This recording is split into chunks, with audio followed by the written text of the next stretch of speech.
Welcome to Healthy Living. My name is Kaylene Cornell. I'm the Health Education Coordinator for the Purchase District Health Department. February is a month we are reminded about celebrating those that we love in our lives. We typically show our affection by giving gifts of chocolate, candy, or flowers. Well, February is also American Heart Month and should remind us all to love our heart and our brain and take care of our health for a longer and healthier life. Heart disease and diabetes tend to go hand in hand because both have some familiar and similar risk factors, such as being overweight, high cholesterol levels, low physical activity, and family history. In fact, those with diabetes are at higher risk for heart attack or stroke. Higher blood cholesterol signals a higher risk of heart attack and stroke. And today, that's what we're going to talk about. We hope that you will gain some information and some better understanding of what those labs are when you go to the doctor. Today I'm joined with Julie Muscarella and Deanna here, who also work at the health department with me. Thank you for coming today. Deanna, could you explain generally what is cholesterol?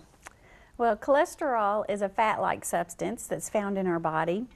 Our body also makes cholesterol, but we can also add to that cholesterol level by the foods we eat. And the more cholesterol we have in our body, the more it can clog and block the vessels that are in our body serving our important organs, such as our heart and our brain and other areas of our body. So it's something to pay attention to. It's a level that we want to know what our number is and find ways that we can get that number down. Because the higher our cholesterol level is, the higher our risk for heart attack and stroke. And typically people with diabetes tend to struggle with high cholesterol levels in addition. So that's why they are so much more at risk for heart attack and stroke. Sure. What would be the total cholesterol that a person should remember? Because there are a lot of numbers when we're talking about these. Yes, and when someone goes to the doctor may order a lipoprotein level or lipid profile, and that's basically just checking what their cholesterol levels are.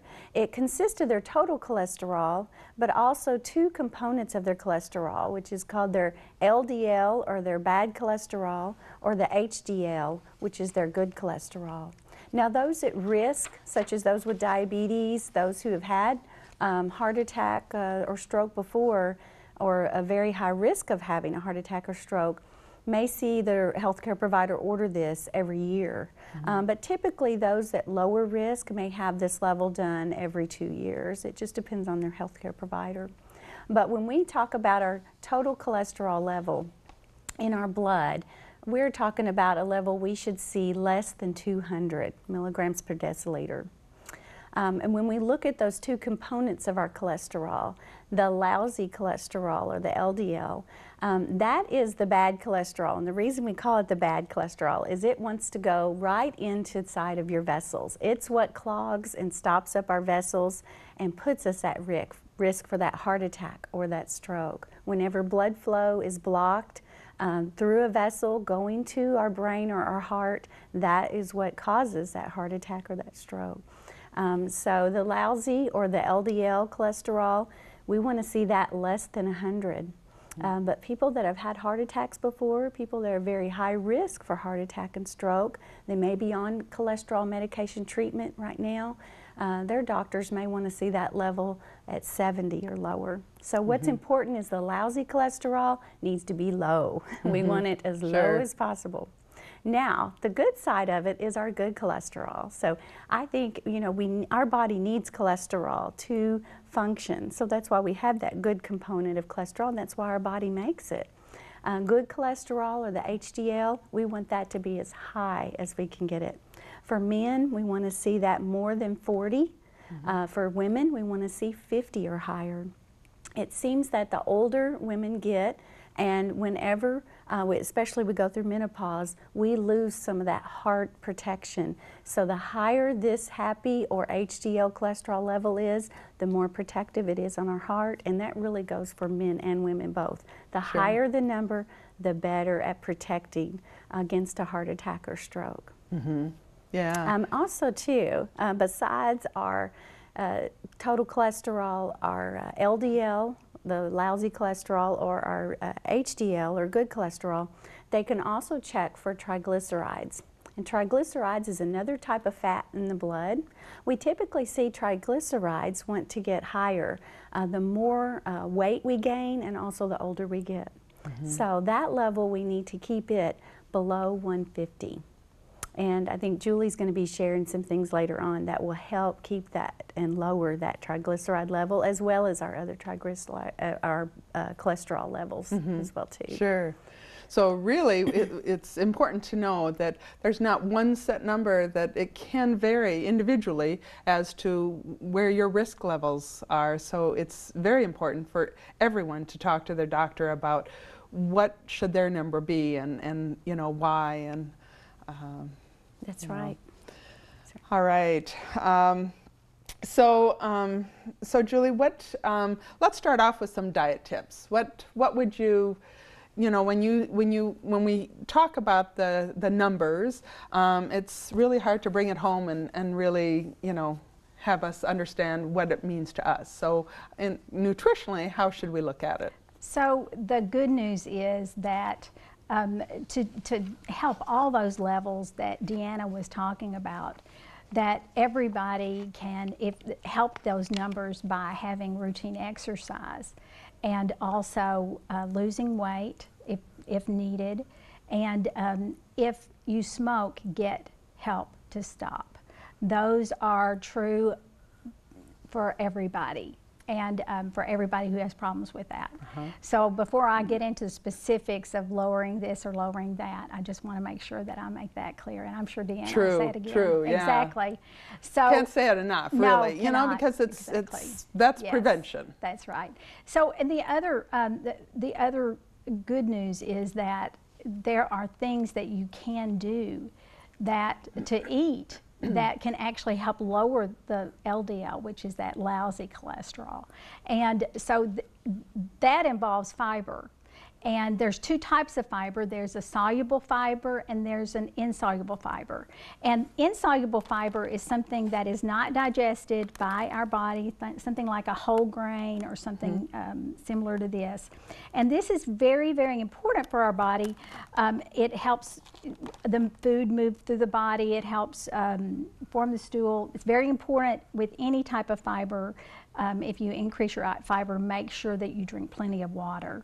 And work at it gradually. The type of fiber that actually lowers the LDL cholesterol is something called soluble fiber. So rather than talk to you about what not to eat, the first thing that I want to talk to you about is the good things that you can include in your diet that actually partner with your body to bring down that LDL cholesterol. And that's exciting. And some of these things also help your triglycerides. Yeah, absolutely. So, I mean, yes. you know that, you know, once you've told, all right, these are your numbers, there's just so much that you can do. Yes.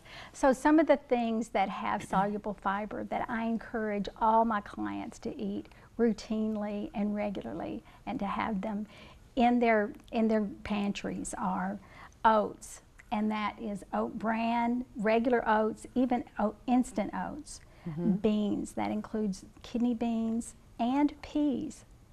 Like I've got chickpeas here that I'm showing you. Barley is important.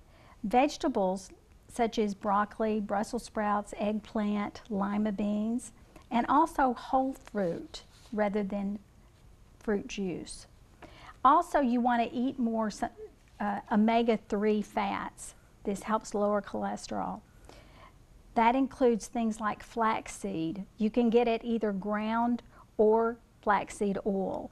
And the thing about flaxseed is that you don't want to have it whole, because it is not digestible. It'll just go straight through you. But so the seed itself isn't what you would want to be eating. No, you just don't want to sprinkle seeds on everything, those type of flaxseed, because they're not digestible. But you'll want to make sure they're ground or the oil type.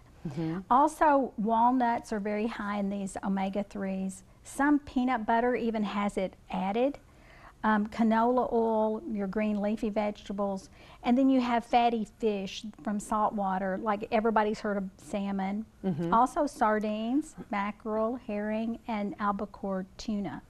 There's also fatty fish that have these omega-3s, and that includes rainbow trout, catfish, tilapia, and bass. So all of those are good things that you can include in your diet. Good for you foods. Good, yeah. And even with the omega-3s, the fats that I did mention, remember that they do have calories. So you want to be very careful that you don't over indulge in those, because you know they will add to your calorie portion that day, and you don't want to gain weight, right? Sure, yeah. So the other thing that you can do to lower cholesterol is to limit your trans fats and your saturated fats. What really contributes to this LDL level are the saturated fats that we eat. And that comes in particular from fatty meats, the fat portion of the meats, and also your highly processed meats like your bacon and sausage and salami. Also your high-fat dairy products such as your whole milk, your aged cheese, your creams, and also lard.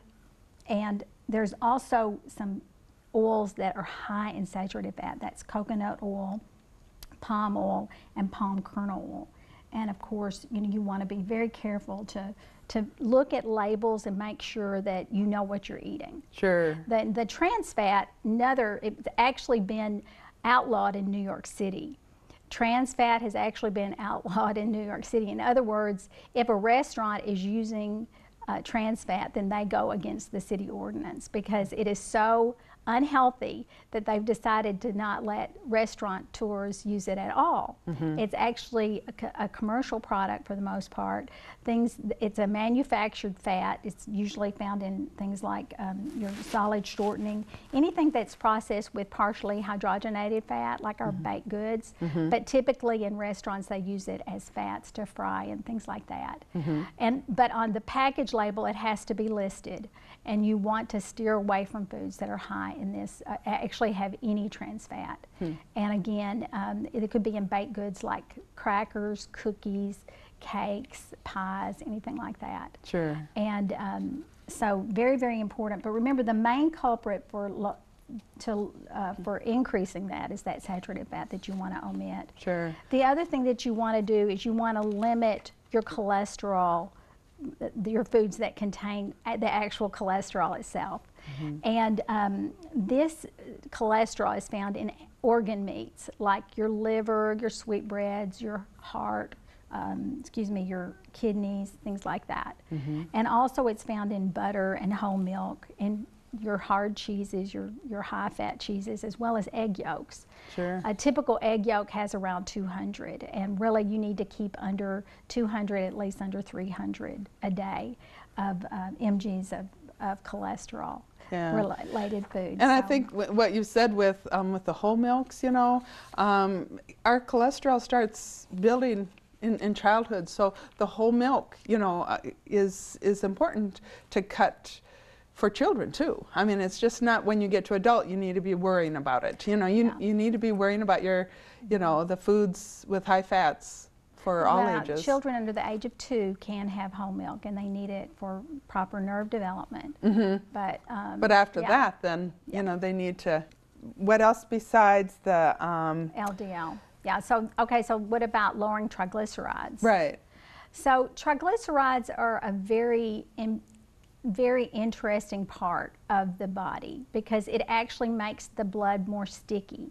It's very, very important that we understand the importance of getting that number under 150. And how we do that is by eating frequent meals. You also want to bake, steam, broil, or grill foods rather than fry it. And again, you're going to want to limit your portion sizes of foods that have your saturated fats. If you drink alcohol, you want to decrease or cut the amount, because even small amounts of alcohol raise those triglyceride levels. Triglycerides, it has to do a lot with sugar as well. So you don't want to have sugar intake, including cakes, pies. You want to limit your whole fruits to 2 per day. And when we have people in our classes that are trying to get their triglycerides down. I even suggest no fruit juices at all and no sweetened beverages, because it's very, very sensitive to sugar and to excess calories in our diet. That's what the triglyceride reads. Yeah. And again, eat more of those omega-3 fats that I mentioned that can help lower the triglyceride levels. So, and lower the intake of your cholesterol, your saturated fats, and your trans fats. So, again, the triglyceride level can come down. The one thing that I haven't mentioned yet, not diet related, but the medications that you take to bring down your blood fats, they need to be taken exactly as your doctor has directed. Very, very important. So. Because some medications should be with food, some, you know, at different times of the day, and Yes. you know. And the other thing that I haven't mentioned is how to increase your HDL level, that happy cholesterol that Deanna was talking about. And that HDL cholesterol can be improved by routine physical activity. And that is the best way to bring it up. Also, when you lower your weight to the proper amount if necessary, then that helps that HDL. So that makes it happy. And also the stop smoking. If you smoke, get help to stop. So those are the way that you improve that HDL. So when we go to the doctor, we get the labs done, and they said, these are your numbers. We all would prefer to have less medication. No one ever wants to go on medication, you know, and these are just great ways of being able to prevent yourself from, you know, having to go on medications. What kind of exercise? You know, we talk about exercise, but it really has to be a specific type of exercise rather than, you know, just this casual walk, and counting that as, although any type of you know, movement is really physical activity. However, if you're going to, you know, lose weight, or if you're going to, you know, achieve certain goals, there has to be certain kind of exercise. What would you, you know, recommend for someone who wants to lose weight? What kind of physical activity should they be thinking of? Right. Being more active is certainly key if you want to help achieve those goals, such as, you know, not only lowering your blood cholesterol, but lowering your blood pressure, lowering your blood sugar, and maintaining a healthy weight. It's something for everybody to do, whether you're at risk for heart disease or stroke or not. And I like to think of exercise as a medication. It is something, just as if you had to take your medication every day to help lower your blood cholesterol or your sugar or your blood pressure, you need to take that medication of being active and having physical activity every day. And we want to build up to 30 minutes every day on most days of the week. And what kind of activities we're talking about is regular aerobic activities. These are activities that actually get your heart beating a little faster, get you breathing a little heavier, but we build up to that. We don't want someone to start out just doing 30 minutes if they have never been active before, because then that's going to cause them to be sore, it's going to cause them to be very fatigued from that, and then they're not going to want to do that. Sure. So start slow.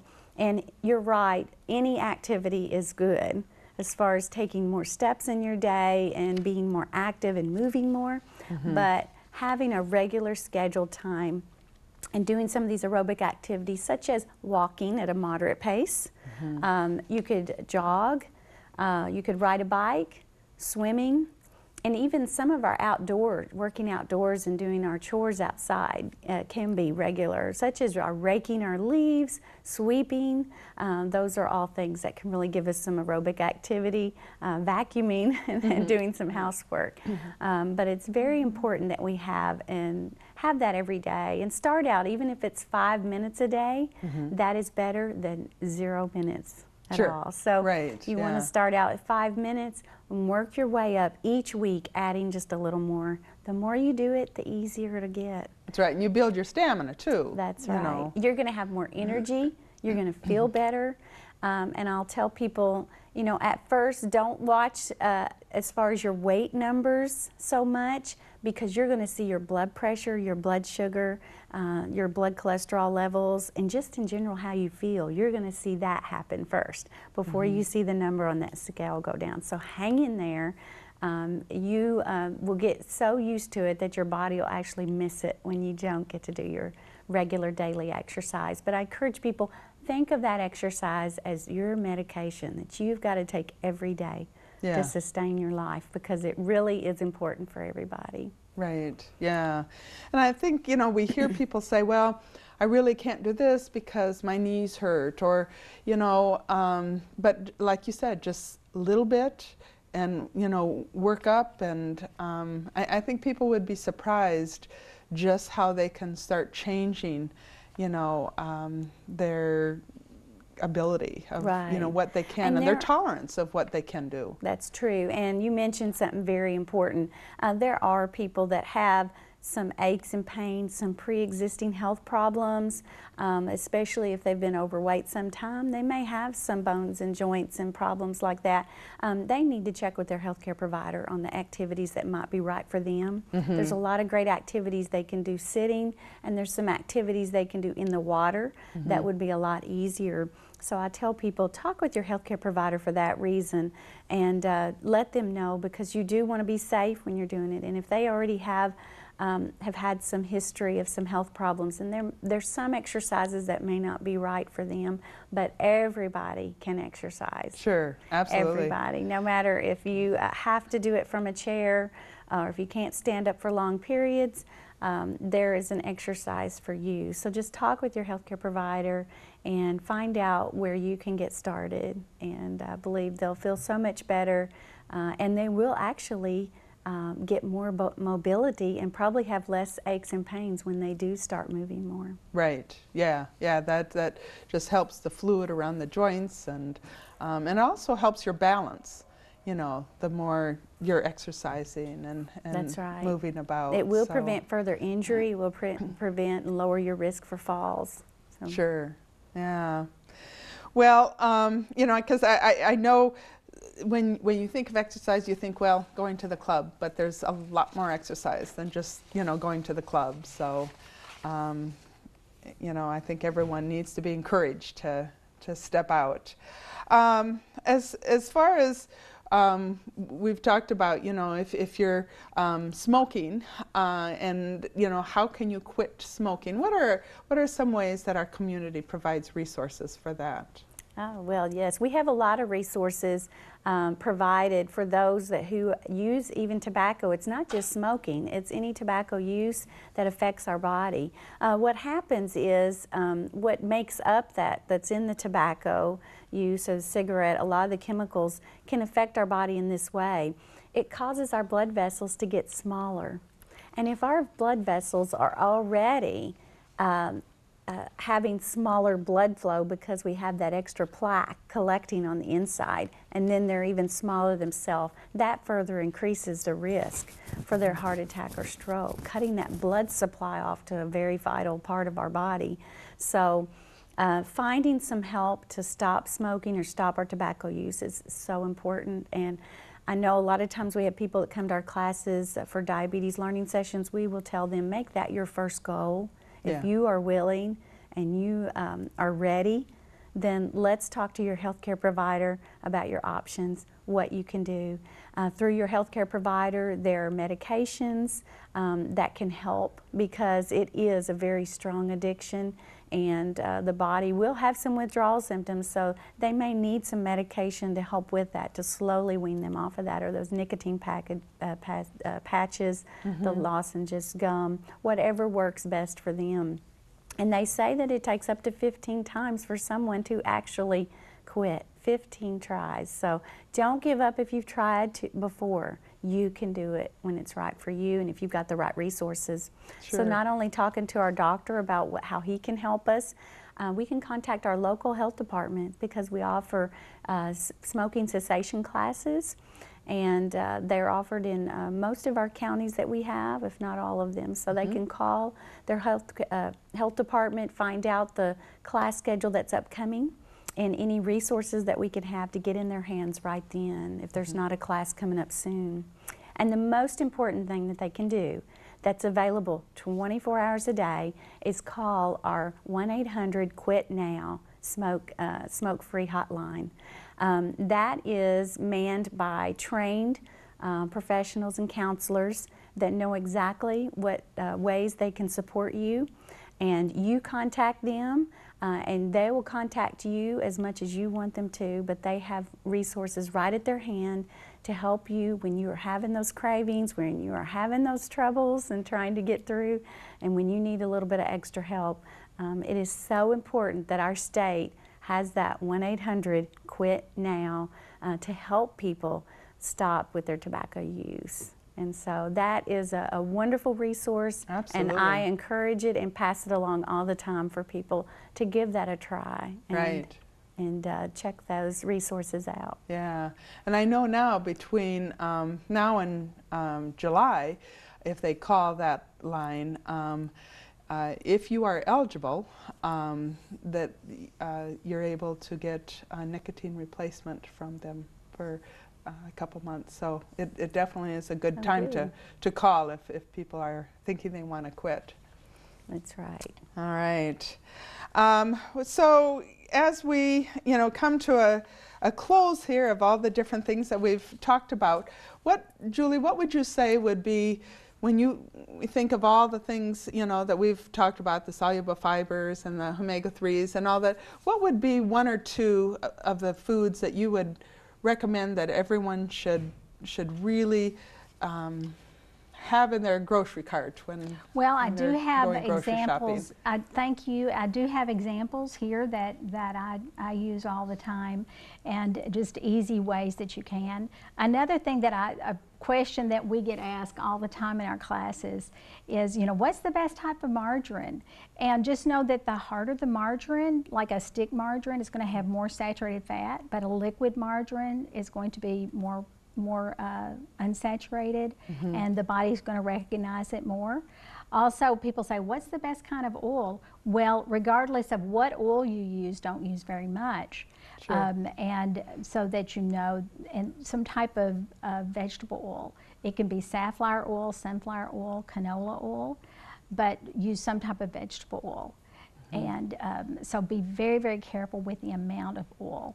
And so the other thing is about there's different types of unsaturated fats that are good for you, and one of them is something called a monounsaturated fat, and that's actually in peanut butter. And I've got an example of natural peanut butter here. And in all my classes we talk, and I make many converts to this natural peanut butter. It has oil at the top, so you do have to mix it in with the butter below, the peanut butter. Right. But the ingredients are actually peanuts and salt. And that's, I think, what we need to remember when we're looking at foods. With you really need to keep it more natural, the better for you. Closer to the farm, better for the body. Absolutely. Closer to the farm, better for the body. Commercial peanut butter actually has a lot of shortening added, a lot of sugar added. It's actually more like a peanut spread. And it's actually high in saturated fat. Yeah. So go toward the more natural peanut butter. And again, I brought an example. Yeah, yes, that's great. Well, right. thank you for coming and talking about this important information. And I just hopefully you have learned the importance of having your cholesterol levels and those labs done at the doctor's office, and hopefully you understand a little bit more now when your doctor tells you what your levels are. We want to make that choice of having a healthier living, and make February your month for having a healthier life. Thank you for watching our show. We'll see you next time.